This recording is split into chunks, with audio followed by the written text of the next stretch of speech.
Hello दोस्तों, स्वागत है आप सभी का एक बार फिर संकल्प के यूट्यूब चैनल पर। और आज की जो हमारी वीडियो है दोस्तों, मैं आपको बताना चाहूँगा ये बहुत ही ज़्यादा स्पेशल है, क्योंकि अब संकल्प में जो वीडियोस आएंगी वो क्लास 6 की, 7th की, 8th की, 9th की, 10th की, 11th, 12th यानी कि जितने भी छठी से लेके 12वीं तक के जितने भी स्टूडेंट्स हैं सभी की हेल्प के लिए बहुत सारी वीडियोज़ जो हैं हमारे चैनल पर डाली जाएंगी और आप आसानी से उनको देख कर अपने सिलेबस को और अपने चैप्टरों को आसानी से पढ़ सकते हैं। तो आज की जो वीडियो है दोस्तों वो क्लास 10th की एसएसटी को लेकर है, क्योंकि एसएसटी को लेकर मैंने अक्सर देखा है कि बहुत सारे बच्चे जो है डरे रहते हैं कि एसएसटी उनको समझ में नहीं आती है, एसएसटी से बहुत ज़्यादा उनको परेशानी होती है। तो आज की जो वीडियो है हमने वो एसएसटी को लेकर ही बनाई है। एसएसटी में जो आपकी बुक सिविक्स है उसका जो पहला चैप्टर है यानी कि सत्ता की साझेदारी, इसको लेकर के बनाया गया है। और मैं आपको बताना चाहूँगा कि यहाँ पर हमारे नोट्स में आपके हर चैप्टर की जो कहानी है यानी कि उनका जो सार है वो बहुत ही आसान भाषा में समझाया गया है, जिसे पढ़कर जिसे समझकर आप आसानी से अपने चैप्टरों में पूछे गए प्रश्नों के उत्तर दे सकते हैं। तो चलिए वीडियो को लंबा ना करते हुए आज अपने चैप्टर को जो है शुरू करते हैं। और अगर वीडियो दोस्तों पसंद आए तो उसको शेयर करना ना भूलें। तो देखिए, सत्ता की साझेदारी।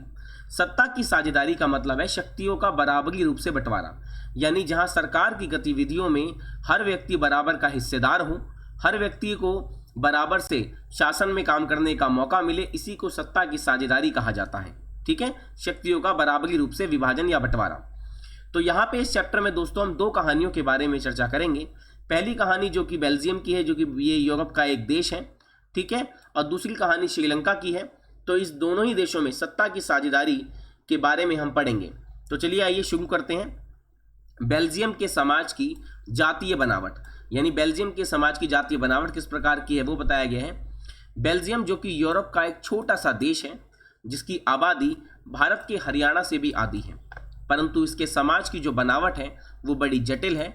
देश की कुल आबादी का 59% हिस्सा फ्लेमिश इलाके में रहता है, यानी कि अगर हम बेल्जियम की बात करें तो बेल्जियम के जो 59% लोग हैं, ये 59% लोग दोस्तों फ्लेमिश इलाके में रहते हैं और ये डच भाषा बोलते हैं। ठीक है, आगे 40% लोग जो हैं, बाकी जो 40% लोग हैं, ये 40% लोग बेल्जियम के वेलोनिया क्षेत्र में रहते हैं और कौन सी भाषा बोलते हैं?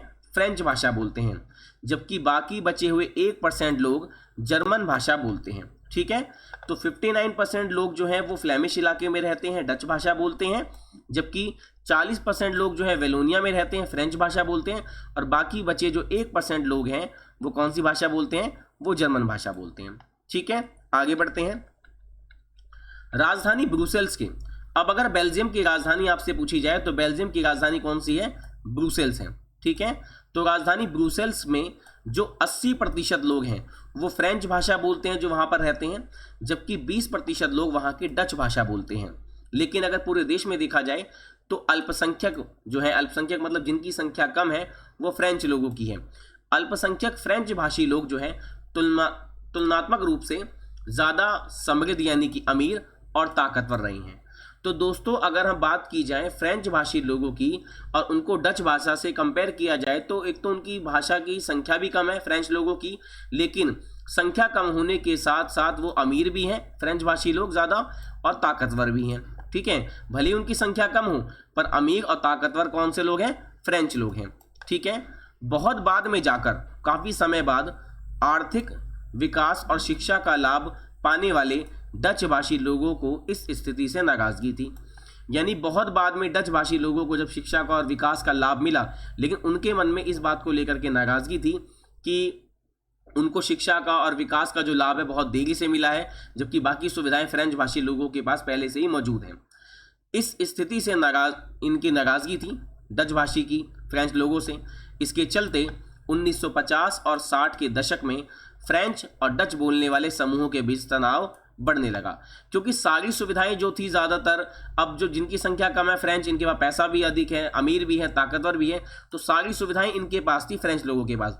ठीक है, जबकि जो डच भाषी लोग हैं इनके पास सुविधाएं काफ़ी लेट आई, तो उसी चीज़ को लेकर के इनके मन में नाराज़गी थी और 1950 और 60 के दशक में फ्रेंच और डच बोलने वाले समूहों के बीच आपस में तनाव झगड़ा बढ़ने लग गया। ठीक है, अब यहाँ पे मैप के माध्यम से समझाया गया है कि जो आप ये ये जो क्षेत्र देख रहे हैं, ठीक है, ऑरेंज वाला, ये ऑरेंज वाला जो है ब्रुसेल्स है, जो कि यहाँ पे दिया गया है, ये ब्रुसेल्स है, ठीक है। और ये वेलोनिया जो है आपका, ये रेड में दिखाया गया है एरिया, जहाँ पे फ्रेंच भाषी लोग रहते हैं। फ्लेमिश इलाका जो है येलो पोर्शन में दिखाया गया, ये पूरा फ्लेमिश इलाका है, जहाँ पे डच भाषा बोलने वाले लोग रहते हैं, जबकि जर्मन भाषा बोलने वाले लोग यहाँ पर रहते हैं, जो कि साइड में दिखाया गया, जो कि 1% था, ठीक है। आगे बढ़ते हैं। बेल्जियम की समझदारी। अब बेल्जियम ने इस समस्या का समाधान कैसे किया जो फ्रेंच और डच में विवाद का कारण रहा, तो बेल्जियम ने इनकी समस्या का समाधान किस प्रकार से किया। 1970 और 1993 के बीच में बेल्जियम के संविधान में 4 बार संशोधन किए गए। संशोधन का मतलब होता है चेंजेस, बदलाव किए गए, उनमें कुछ नया ऐड किया गया। इस बात के लिए किए गए कि देश में रहने वाले किसी भी आदमी को बेगानेपन का एहसास ना हो और सभी मिलजुल कर रह सकें। यानी कि उन्होंने अपने संविधान में जो 4 बार संशोधन किया, बदलाव किया, उसका रीज़न यह था कि देश में रहने वाले किसी भी आदमी को बेगानापन ना लगे, उसको ये ना लगे कि देश में उसको सुविधाएं नहीं मिल रही है, देश में उसको बराबर की हिस्सेदारी नहीं मिल रही है, तो ऐसा किसी के मन में एहसास ना हो और सभी व्यक्ति मिलजुल कर बराबर से रह सके। इसको लेके वहाँ पे 4 बार संशोधन किए गए थे। बेल्जियम के मॉडल की कुछ मुख्य बातें कि वहाँ पर हुआ क्या। संविधान में इस बात का स्पष्ट प्रावधान ये साफ बताया गया है कि केंद्र सरकार में डच और फ्रेंच भाषी मंत्रियों की संख्या समान रहेगी। अब दोस्तों आपको ये पता होगा कि सरकारें जो है ये 2 तरह की होती हैं, एक तो केंद्र सरकार और एक राज्य सरकार, है ना। भारत में जो है संघवाद है। संघवाद का मतलब क्या होता है, जहाँ पे 2 प्रकार की सरकारें पाई जाती है, केंद्र और राज्य। केंद्र जो है पूरे देश को चलाती है, जबकि राज्य हर स्टेट में, हर क्षेत्र में जो है, मतलब राज्य को चाहे क्षेत्र में हम काउंट कर ले कि क्षेत्र एरिया है, ठीक है, राज्य एक एरिया है, तो उस एरिया में जो है स्टेट गवर्नमेंट होती है और बड़े लेवल पे केंद्र सरकार होती है, छोटे लेवल पे राज्य सरकार होती है, उससे नीचे भी सरकारें होती है। पर अगर हम ध्यान से देखें तो सरकार 2 प्रकार की है, देश को चलाने वाली केंद्र और राज्य को चलाने वाली राज्य सरकार, ठीक है। शक्तिशाली हमेशा केंद्र होता है। तो बेल्जियम में इस बात का साफ प्रावधान है, साफ कहा गया है कि केंद्र सरकार जो है, जो बड़ी सरकार है, उस बड़ी सरकार में डच मंत्रियों की और फ्रेंच भाषा बोलने वाले जो मंत्री हैं, मिनिस्टर हैं, उनकी संख्या जो है वो समान रहेगी, ठीक है, बराबर से रहेगा, ताकि कोई किसी पर अपनी बात ना थोपे, फ्रेंच डच पे या डच फ्रेंच पे, तो बराबर रूप से मंत्री होंगे, तो फैसले लेने में सबका बराबर से योगदान होगा, ठीक है, और किसी को नाराजगी भी नहीं होगी। ये बात साफ कर दी गई। सेकंड बात, केंद्र सरकार की अनेक शक्तियां देश के 2 इलाकों की क्षेत्रीय सरकारों को सुपुर्द कर दी गई, मतलब सौंप दी गई हैं, यानी राज्य सरकारें केंद्र सरकार के अधीन नहीं है। अब वहां पे मैंने आपको बताया कि शक्तिशाली हमेशा केंद्र सरकार होता है, क्योंकि केंद्र बड़ी सरकार होती है, पूरे देश को चलाती है। तो बेल्जियम में भी बड़ी केंद्र सरकार होगी। तो केंद्र सरकार की जो काफ़ी सारी शक्तियां थी वो देश के 2 इलाकों की क्षेत्रीय छोटी सरकारों को सौंप दी गई। यानी केंद्र की सरकार, जो केंद्र की शक्तियां हैं केंद्र सरकार की, बड़ी सरकार की, उसकी शक्तियों को जो छोटी सरकारें हैं, क्षेत्रीय सरकारें, राज्य सरकारें, उनको सौंप दी गई है। मतलब केंद्र और राज्य की शक्तियों का बंटवारा कर दिया गया है कि केंद्र अपना काम देखेंगे, राज्य अपना काम देखेंगे। यानी कि राज्य सरकारें जो हैं वो केंद्र सरकार के अधीन का नहीं है, यानी कि राज्य सरकारें केंद्र के अंडर में काम नहीं करेंगी। राज्य सरकार अपने राज्य में अलग तरीके से काम करेगी और केंद्र पूरे देश में अलग तरीके से काम करेगी। दोनों में शक्तियों का बराबर रूप से बंटवारा कर दिया गया है, ठीक है। आगे बढ़ते हैं। ब्रुसेल्स में अलग सरकार है। जी हाँ, ब्रुसेल्स बताया था मैंने आपको कि ब्रुसेल्स जो है वो बेल्जियम की राजधानी है और ब्रुसेल्स में एक अलग किस्म की सरकार है और इसमें दोनों समुदायों का समान प्रतिनिधित्व है, यानी बराबर रूप से समान शक्तियां दोनों को दी गई है यहाँ पर, जो वहाँ पे सरकार है, ठीक है। केंद्रीय और राज्य सरकारों के अलावा जो ब्रुसेल्स में बात हो रही है, यहाँ एक तीसरे स्तर की सरकार भी काम करती है जिसे सामुदायिक सरकार कहते हैं, जो कि सभी समाजों के लिए काम करती है। यानी एक सरकार तो केंद्र हो गई, दूसरी राज्य सरकार हो गई और तीसरे स्तर की जो सरकार काम करती है उसको बोलते हैं क्या, सामुदायिक सरकार, ठीक है, सामाजिक सरकार, सामुदायिक बोलेंगे। डच, फ्रेंच और जर्मन बोलने वाले लोग चाहे वह जहां भी रहते हों सामुदायिक सरकार को चुनते हैं।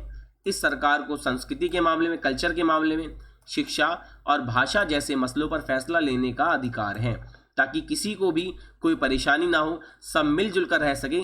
इसी के लिए इस सरकार का निर्माण कराया गया है। ये जो पॉइंट मैंने आपको बताया, तो बेल्जियम ने इन तरीकों को अपनाकर अपने देश में विवादों को, झगड़ों को शांत किया है, ताकि डच भाषा, फ्रेंच भाषा, जर्मन भाषा किसी में आपस में कोई मतभेद ना हो। इन चीज़ों को लेकर सरकार ने ये कड़े कदम उठाए हैं। और काफ़ी हद तक इन झगड़ों पर काबू भी पा लिया है। और यहाँ पे मैं ये कहना चाहूँगा कि आपको आसानी से जो बेल्जियम की कहानी है वो समझ में आ गई होगी। तो चलिए आगे बढ़ते हैं, ज़रा श्रीलंका की कहानी पे नज़र डालते हैं। श्रीलंका की जातीय बनावट कि श्रीलंका का क्या हाल है, चलिए देखते हैं। श्रीलंका एक द्वीपीय देश है जो तमिलनाडु के दक्षिणी तट से कुछ किलोमीटर की दूरी पर स्थित है। इसकी आबादी करीब 2 करोड़ है, यानी हरियाणा के बराबर। ठीक है। दक्षिण एशिया के अन्य देशों की तरह श्रीलंका की आबादी में भी कई जाति समूह के लोग हैं। सबसे प्रमुख सामाजिक समूह सिंगलियों का है। मतलब अगर हम श्रीलंका की बात करें तो श्रीलंका में सबसे ज़्यादा जो बड़ा समाज के लोग हैं, जो मतलब आबादी में ज़्यादा है, तो वो है सिंगली समुदाय। जैसे हम भारत के लोग हैं, हम भारतीय कहलाते हैं, ठीक है। अब बाहर से कोई आ जाए तो वो एक अलग बात है। तो श्रीलंका के जो मूल निवासी जो वहीं पे पैदा हुए, वहीं पे रहते आ रहे हैं, वो है सिंगली। ठीक है। तो सिंगली समुदाय की संख्या वहाँ पर ज़्यादा है। कहाँ पर? श्रीलंका में। ठीक है। जिनकी आबादी कुल जनसंख्या का 74% है, यानी 100% में से 74% लोग कौन है? सिंगली जाति के हैं। ठीक है। तमिलों की आबादी कुल जनसंख्या में 18% है। और दूसरी आबादी बात करी जाए, पहले तो सिंगली हैं जो कि 74% है, जबकि दूसरा अगर हम वर्ग देखें तो तमिल है जो कि 18% है। और मैं आपको बताना चाहूँगा कि श्रीलंका का पुराना नाम है, इसका पुराना नाम था सिलोन। ठीक है। ये हमेशा आप ध्यान रखना, क्योंकि काफ़ी लोगों को इसके बारे में जानकारी नहीं है, पर मैं आपको बता रहा हूँ कि श्रीलंका का जो पुराना नाम है सिलोन है। इसको पहले सिलोन नाम से पुकारा जाता था, क्योंकि काफ़ी लोगों ने मैंने वैसे बताता हूँ तो लोग पूछते रहते हैं कि सर इसका नाम क्या था, तो मैंने इसलिए आपकी नॉलेज के लिए बता दिया कि श्रीलंका का पुराना नाम सिलोन था, इसे सिलोन कह के पुकारा जाता था। ठीक है। तो श्रीलंका जो है एक द्वीपीय देश है, तमिलनाडु के दक्षिणी तट से कुछ किलोमीटर की दूरी पर स्थित है, 2 करोड़ के आसपास, यानी हरियाणा से आधी आबादी है, जबकि वो हरियाणा के बराबर था बेल्जियम की आबादी, और यह हरियाणा से आधी है। ठीक है।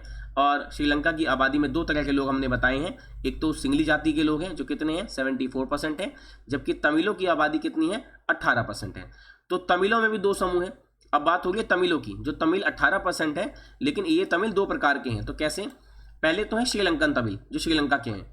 जो श्रीलंकाई मूल के तमिल है वो 13% है, जबकि हिंदुस्तानी तमिल जो भारत से वहाँ गए हैं, जो औपनिवेशिक शासनकाल यानी अंग्रेज़ों के टाइम में बागानों में, खेतों वगैरह में, चाय कॉफ़ी के बागानों में काम करने के लिए भारत से वहाँ पे लाए गए लोगों की संतान हैं। ठीक है।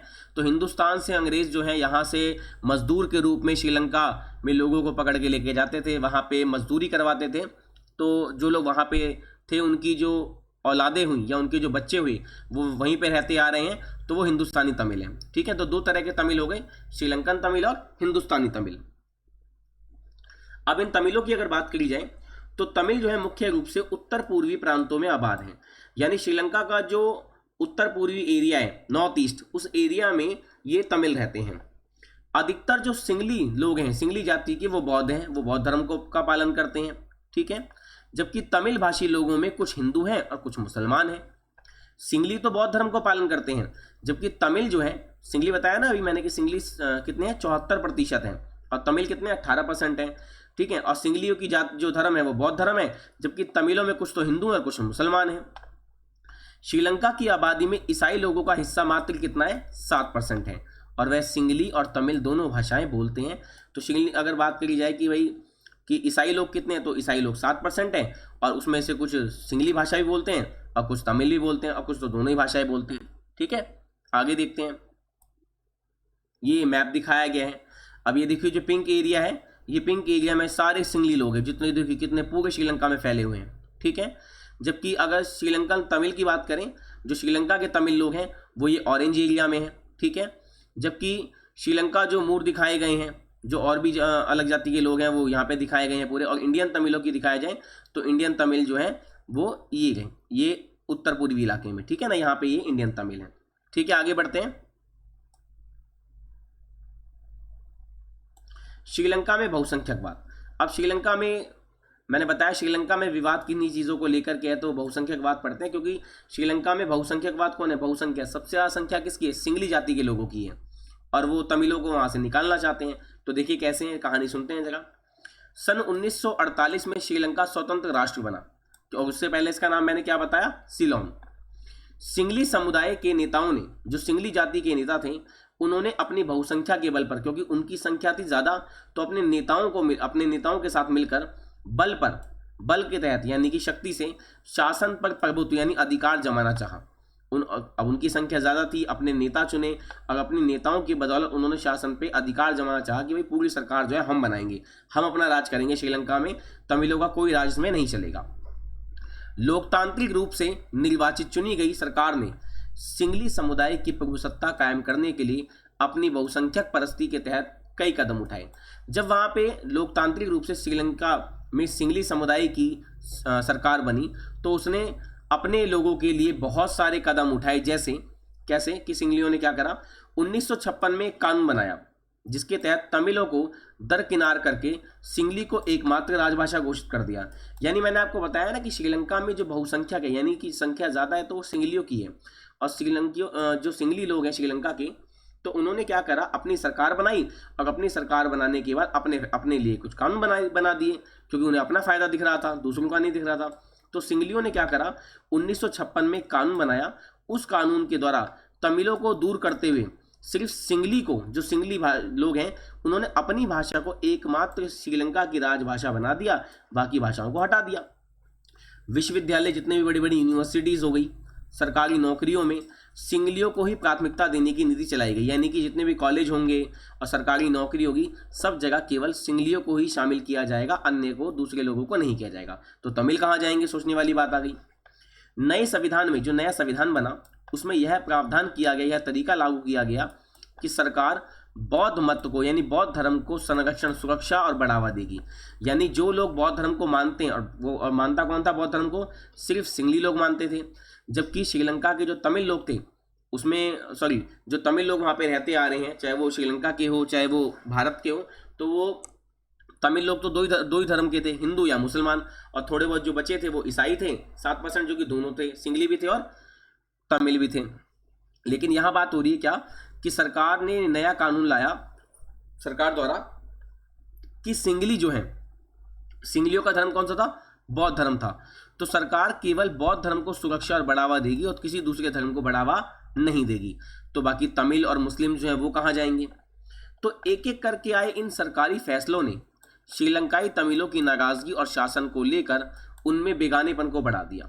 यानी जो तमिल रहते थे अब वो कहीं ना कहीं सरकार से नाराज होने लगे, ठीक है, कि सरकार जो है उनके बारे में नहीं सोच रही है, वो कहाँ जाएंगे देश में, क्योंकि देश में ना तो उनको भाषा का अधिकार दिया गया, ना सरकारी नौकरियों में, ना स्कूल कॉलेजों में, और ना ही उनके धर्म को लेकर। तो सब जगह तो केवल सिंगली आ गई, तो वो कहाँ जाएंगे। उन्हें लगा तमिलों को कि बौद्ध धर्मावलंबी सिंगलियों के नेतृत्व वाली सारी राजनीतिक पार्टियां उनकी भाषा और संस्कृति को लेकर असंवेदनशील हैं।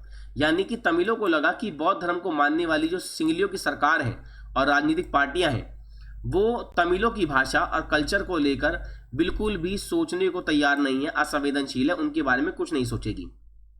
उन्हें लगा तमिलों को कि संविधान और सरकार की नीतियां उन्हें समान राजनीतिक अधिकारों से वंचित कर रही है। मतलब जो अधिकार सिंगलियों को मिल रहा है वो उन्हें नहीं मिल रहा है, अब उन्हें वो अधिकार मिलेंगे भी नहीं जो बाकी सिंगलियों को मिल रहा है और तमिलों को नहीं मिल रहे हैं। तो ये तमिलों को पता लग गया कि सरकार उन्हें अधिकार नहीं देगी, क्योंकि सरकार किसकी है, सिंगलियों की है। नौकरियों और फायदे के अन्य कामों में उनके साथ भेदभाव हो रहा है, हर जगह उनके साथ भेदभाव हो रहा था। उनके हितों की, उनके अधिकारों की, उनकी सुविधाओं की या उनकी ज़रूरतों की अनदेखी की जा रही है। परिणाम यह हुआ कि तमिल और सिंगली समुदाय के संबंध बिगड़ते चले गए, और यहीं से तमिलों में और किसमें, सिंगलियों में विवाद उठना शुरू हो गया, सिंगलियों में, ठीक है ना। तमिल और सिंगली में झगड़े की जड़ यही था कि सिंगलियों को हर सुविधा मिल रही थी और तमिलों को नहीं मिल रही थी। अब श्रीलंकाई जो तमिल थे उन्होंने अपनी राजनीतिक पार्टियां बनाई, क्योंकि उन्हें शासन में बराबर का अधिकार चाहिए था कि जो सिंगलियों को सुविधाएं मिल रही हमें क्यों नहीं मिल रही। तो श्रीलंकाई तमिलों ने अपनी राजनीतिक पार्टियां बनाई और तमिल को राजभाषा बनाने, क्षेत्रीय स्वायत्ता, अपने एरिया को स्वतंत्र हासिल करने, शिक्षा और रोजगार में समान अवसरों की मांग को लेकर संघर्ष किया कि भाई तमिल को भी राजभाषा बनाया जाए। एकमात्र भाषा वहाँ सिंगली बोली जाती है तो तमिल को भी बोलने का मौका दिया जाए और उनके क्षेत्र को अलग किया जाए, जहाँ तमिल रहते हैं उस एरिया को वहाँ से अलग कर दिया जाए। और शिक्षा, एजुकेशन और रोजगार यानी कि नौकरी में जो सिंगलियों को अवसर मिल रहे हैं, अपॉर्चुनिटी मिल रही है, वो तमिलों को भी दी जाए। इसको लेके इन्होंने मांगे करना शुरू कर दिया सरकार से। 1980 के दशक तक उत्तर पूर्वी श्रीलंका में स्वतंत्र तमिल इलम सरकार बनाने की मांग को लेकर अनेक राजनीतिक संगठन बने।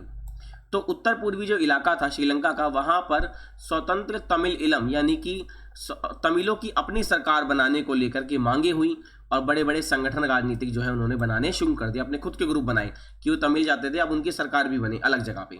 जब सिंगलियों की सरकार है तो हमारी सरकार भी अलग से बनेगी। श्रीलंका में दो समुदायों के बीच पारस्परिक आपसी अविश्वास ने बड़े टकराव का रूप ले लिया। यानी कि श्रीलंका में जो दो समुदाय हैं, सिंगली और तमिल, इनके बीच पारस्परिक मतलब आपसी अविश्वास, दोनों एक दूसरे पे भरोसा नहीं करते थे अब, और इससे बड़ा टकराव का रूप ले लिया, दोनों में झगड़ा पैदा हो गया। यह टकराव गृह युद्ध में बदल गया कि देश में दंगे फसाद का माहौल शुरू हो गया। सिंगलियों ने तमिलों पे हमला करना शुरू कर दिया, तमिलों ने सिंगलियों पे हमला शुरू कर दिया, तो इसे बोला गया गृह युद्ध, क्योंकि देश में अशांति का माहौल कायम हो चुका था। कहाँ पे? श्रीलंका में। परिणाम स्वरूप दोनों पक्ष के हजारों लोग मारे जा चुके हैं। अनेक परिवार अपने मुल्क से, अपने देश से भागकर शरणार्थी बन गए, कहीं और जाकर रह रहे हैं। इससे भी कई गुना ज़्यादा लोगों की रोजी रोटी चौपट हो गई है। वहाँ के गृह युद्ध से, जो वहाँ पे अशांति का माहौल, दंगे फसाद हुआ, उससे मुल्क के, देश के सामाजिक, सांस्कृतिक और आर्थिक जीवन में काफ़ी परेशानियाँ पैदा हुई हैं। क्योंकि जहाँ भी अशांति का माहौल होता है, दंगे फसाद होते हैं, तो वहाँ पर देश का विकास रुक जाता है, और वही श्रीलंका में हुआ। 2009 में इस गृह युद्ध का वहाँ से अंत हो गया। गृह युद्ध शांत हुआ, लड़ाई झगड़ा खत्म हो गया। ठीक है, तो ये श्रीलंका की कहानी हमने यहाँ पर पढ़ी कि वहाँ जो चीज़ें हुई हैं। अब आते हैं कि सत्ता की साझेदारी क्यों ज़रूरी है। सत्ता की साझेदारी आखिर क्यों ज़रूरी है? जबकि श्रीलंका में जो फैसला है दोस्तों वो पूरा नहीं हुआ, वहाँ पे चीज़ें बराबर रूप से नहीं दी गई है। ये विवाद किसी ना किसी ग्रुप में आज भी छोटी मोटी जगह पे देखा जाए तो मौजूद है, पर काफ़ी हद तक चीज़ें वहाँ पर अब कंट्रोल है। क्योंकि 2009 में जो श्रीलंकाई तमिलों ने अपना एक खुद का वहाँ पे ग्रुप बनाया था, उसको बोलते थे लिट्टे, लिबरेशन टाइगर ऑफ तमिल इलम। ठीक है, तो उसका जो हेड था, उस ग्रुप का जो हेड था प्रभाकरण, 2009 में श्रीलंका सरकार ने, श्रीलंका की सेना ने उसको मार गिराया था, जिसके बाद वहाँ पे जो दंगे फसाद का जो माहौल था वो काफ़ी हद तक शांत हो चुका है। ठीक है, उसके बाद से गृह युद्ध वगैरह जो है वो नहीं हो रहा है। ठीक है, अब आगे बढ़ते हैं जगह इसको लेकर के। अब जो श्रीलंका की वर्तमान में कंडीशन है, प्रेजेंट में जो कंडीशन है, वो आर्थिक रूप से काफ़ी ज़्यादा खराब चल रही है। उसके लिए अगर आप न्यूज़ देखेंगे तो ज़्यादा बढ़िया रहेगा, क्योंकि अभी हम सिर्फ चैप्टर के बारे में ही डिस्कस कर रहे हैं। ठीक है, आगे देखते हैं सत्ता की साझेदारी क्यों ज़रूरी है। सत्ता में सबको बराबरी का मौका मिलना क्यों ज़रूरी है? जब किसी शासन व्यवस्था में हर सामाजिक समूह को, हर जाति को, हर भाषा, हर धर्म के लोगों और समाज की भागीदारी सरकार में होती है, सबको बराबर का मौका मिलता है, तो इसे ही सत्ता की साझेदारी कहते हैं। सत्ता का बंटवारा यानी सरकार का, शासन का, शक्ति का बंटवारा ठीक है, क्योंकि इससे विभिन्न सामाजिक समूहों के बीच टकराव, झगड़े की अंदेशा कम हो जाती है। जब हम सरकार में काम करने का, सरकार में आने का, नौकरी में, हर अवसर में सबको, हर धर्म, भाषा, जाति के लोगों को बराबर का मौका देते हैं, तो उससे टकराव जो होता है, झगड़ा जो होता है, उसका अंदेशा, उसकी आशा कम हो जाती है। लोकतंत्र का मूल मंत्र है सत्ता की साझेदारी। लोकतंत्र का मतलब क्या होता है? लोगों का शासन। और लोगों का शासन कहाँ होगा? जब सत्ता की क्या होगी? साझेदारी, सबको बराबर का मौका मिलेगा। किसी भी लोकतांत्रिक सरकार में हर नागरिक का हिस्सा होता है। किसी भी लोकतांत्रिक सरकार में, जहाँ पे लोकतंत्र है, वहाँ हर नागरिक सरकार में बराबर का हिस्सेदार होता है, कि जो सुविधाएं बाकियों को मिलती है वो उसको भी मिलती है। यह हिस्सा भागीदारी के द्वारा संभव हो पाता है, क्योंकि सरकार के सभी कार्यों में सभी लोग शामिल होते हैं। इस प्रकार की शासन व्यवस्था में नागरिकों को इस बात का अधिकार होता है, जहां पर भी सत्ता की साझेदारी होती है, वहां पे नागरिकों को इस बात का अधिकार होता है कि शासन के तरीकों के बारे में उनसे सलाह ली जाए, कि सरकार जो भी काम करेगी, सरकार हमेशा नागरिकों से सलाह लेगी। ठीक है, कि जो काम उनकी भलाई के लिए, सरकार वही काम करेगी। तो सत्ता की साझेदारी में हमेशा सरकार नागरिकों की भलाई के लिए काम करती है, उनसे सलाह लेती है। विभिन्न यानी अलग अलग सामाजिक समूहों के बीच टकराव को कम करने के लिए आवश्यक है। अगर सत्ता की साझेदारी होगी तो हर किसी की बात सुनी जाएगी, और इससे क्या होगा? जब सबकी बात सुनी जाएगी तो किसी के बीच टकराव यानी झगड़ा भी नहीं होगा। ठीक है, आगे राजनीतिक व्यवस्था के स्थायित्व के लिए अच्छा है, यानी राजनीतिक सरकारें अच्छे रूप से काम कर सके, हमेशा स्थायी रहे, टिकी रहे। ठीक है, सरकारें कभी गिरे ना, सरकार कभी गलत काम ना कर सके, तो उसके लिए भी सत्ता का बंटवारा या सत्ता की साझेदारी ज़रूरी है। सरकार के बने रहने के लिए, टिके रहने के लिए भी अच्छी है। सत्ता की साझेदारी लोकतंत्र की आत्मा है। लोकतंत्र का मतलब होता है कि जो लोग शासन व्यवस्था के अंतर्गत हैं, जो लोग शासन में काम करते हैं, सरकार की गतिविधियों में भाग लेते हैं, उनके बीच सत्ता को बांट दिया जाए, शक्ति को बांट दिया जाए और ये लोग इसी तरह से रहें, लोग इसी तरीके से रहें। शासन में लोगों की भागीदारी आवश्यक है तथा इसके द्वारा लोग शासन से जुड़े रहते हैं और शासन के कार्य जो भी सरकार काम करती है, लोगों को उनके कामों की जानकारी होती रहती है। शासन के कार्यों में लोगों से हमेशा सलाह ली जाती है। समाज में आपसी प्रेम रहता है। शांति बनाए रखने के लिए सत्ता की साझेदारी बेहद ज़रूरी है।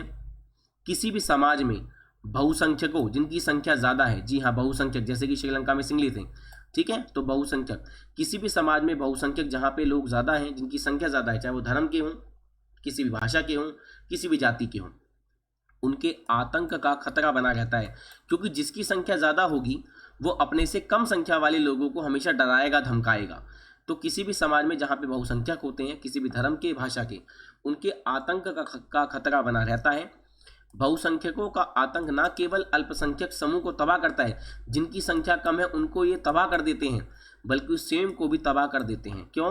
क्योंकि उनके साथ तो गलत करते हैं, साथ साथ अपने लिए भी, अपनी पहचान के लिए, अपने लोगों के लिए भी ये गलत करते हैं। सत्ता की साझेदारी के माध्यम से बहुसंख्यकों के आतंक से बचा जा सकता है, क्योंकि बराबर से जब सत्ता सबके हाथ में होगी तो बहुसंख्यक अल्पसंख्यक को नहीं दबाएंगे, यानी जिनकी संख्या ज़्यादा है वो अपने से कम संख्या वाले लोगों को नहीं दबाएंगे। लोगों की आवाज़ ही लोकतांत्रिक सरकार की नींव बनाती है। जहाँ पे लोगों को बोलने का मौका दिया जाता है, लोग सरकार के कामों के बारे में बात करते हैं, वो ही अच्छी लोकतांत्रिक सरकार वहीं बनती है।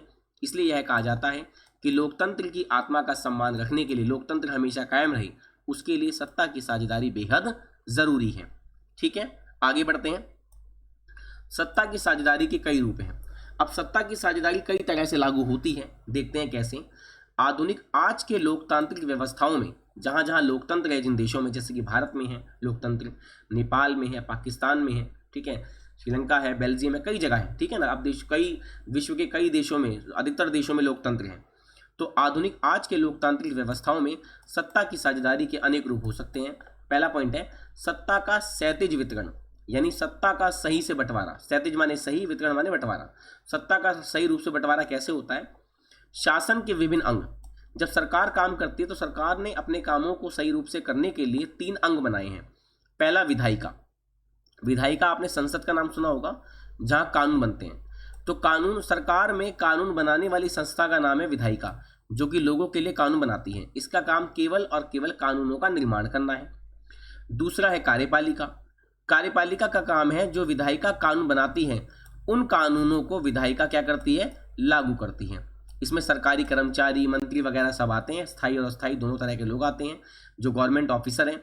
जैसे कि मंत्रियों ने, संसद में बैठे मंत्रियों ने कानून बना दिया, लेकिन उन कानूनों के अनुसार काम कौन करेगा? जितने भी गवर्नमेंट ऑफिसर हैं, कार्यपालिका में जो आते हैं, जिनकी नौकरी परमानेंट सरकारी होती है, तो मंत्रियों द्वारा बनाए गए कानूनों को के अनुसार काम करते हैं, उन्हें लागू करते हैं, उनकी नीतियों को उनके अनुसार देश में काम करते हैं, तो कार्यपालिका, सरकारी कर्मचारी, ठीक है। और तीसरा है न्यायपालिका। इसका काम है न्याय प्रदान करना, ठीक है। तो इनके बीच, तीनों के बीच सत्ता का बंटवारा रहता है। जैसे कि भारत, मतलब कि भारत में सरकार के जो अंग है, विधायिका, कार्यपालिका, न्यायपालिका, तीनों के बीच बराबर रूप से अलग अलग तरीके से शक्तियां बांट दी गई हैं। विधायिका अपना काम करेगी कानून बनाने का, कार्यपालिका उन कानूनों को लागू करेगी और न्यायपालिका केवल न्याय प्रदान करेगी। ये तीनों एक दूसरे के मामले में दखलंदाजी, इंटरफेयर, हस्तक्षेप नहीं करते हैं। इसलिए नहीं करते हैं ताकि सब स्वतंत्र रूप से आसानी से अपने काम को अच्छे तरीके से कर पाए और सबको निष्पक्ष रूप से सत्ता में बराबरी का मौका मिल सके। तो भारत में सत्ता का जो क्षैतिज वितरण है वो इसी प्रकार से है, क्योंकि सरकार के जो अंग हैं, 3, विधायिका, कार्यपालिका, न्यायपालिका, इनमें तीनों में शक्तियों को बांट दिया गया है। और ये सत्ता का जो क्षैतिज वितरण है, ये एग्जाम्पल हमें देखने को मिलता है कहाँ पर? भारत में, ठीक है। मैं उम्मीद करता हूँ समझ में आ रहा होगा आपको। आगे बढ़ते हैं। संघ सरकार, यानी कि सत्ता का ऊर्ध्वाधर वितरण। सत्ता का कैसे संघीय वितरण होता है वो भी देख लीजिए। सरकार के बीच भी विभिन्न स्तरों पर सत्ता का बंटवारा हो सकता है। जैसे पूरे देश के लिए एक सामान्य सरकार हो और प्रांत या क्षेत्र के लिए स्तर पे अलग अलग सरकारें हों। अब यूएसए में क्या कर रखा है? यूएसए मतलब United states of America. America में जो केंद्र सरकार है, पूरे देश को चलाने के लिए अलग सरकार है, जबकि वहाँ के जो प्रांत और राज्य हैं वहाँ पे अलग अलग सरकारें काम करती है। यानी कि वहाँ 2 प्रकार की सरकारें काम करती है। ऐसी सरकार को बोलते हैं संघ सरकार।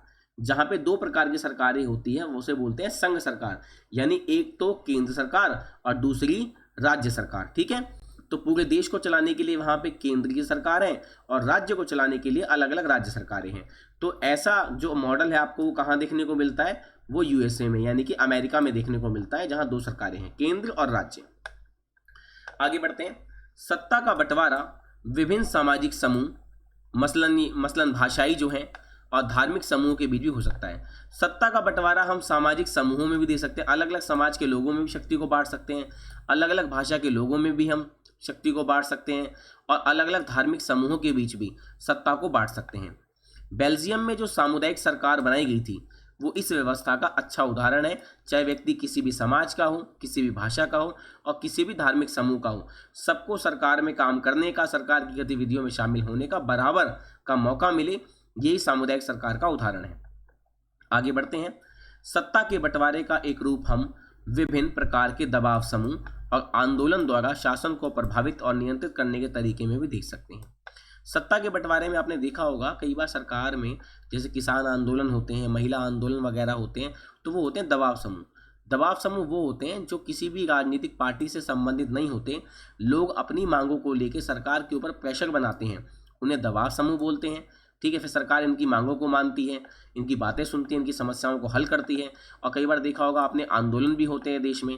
तो ये आंदोलन, ये दबाव समूह, ये भी सत्ता के बंटवारे का ही एक रूप है, क्योंकि इससे देश का लोकतंत्र मजबूत होता है। ठीक है, देश की सरकारें जो हैं चीज़ों को कंट्रोल करती है, तो ये बेहद ज़रूरी है। तो ये था दोस्तों सत्ता की साझेदारी जो चैप्टर है, इसका एक सही रूप से मैंने जो है आपको ये समझा दिया है, और मैं उम्मीद करता हूँ ये आपको समझ में आया होगा। अगर दोस्तों आपको ये समझ में आया है तो वीडियो को शेयर करना ना भूलें, और बहुत ही जल्द आपके लिए बहुत सारी वीडियो जो है इस चैनल पर मैं लेके आऊँगा। तब तक के लिए मुझे दीजिए इजाज़त, मिलते हैं आपसे अगली वीडियो में।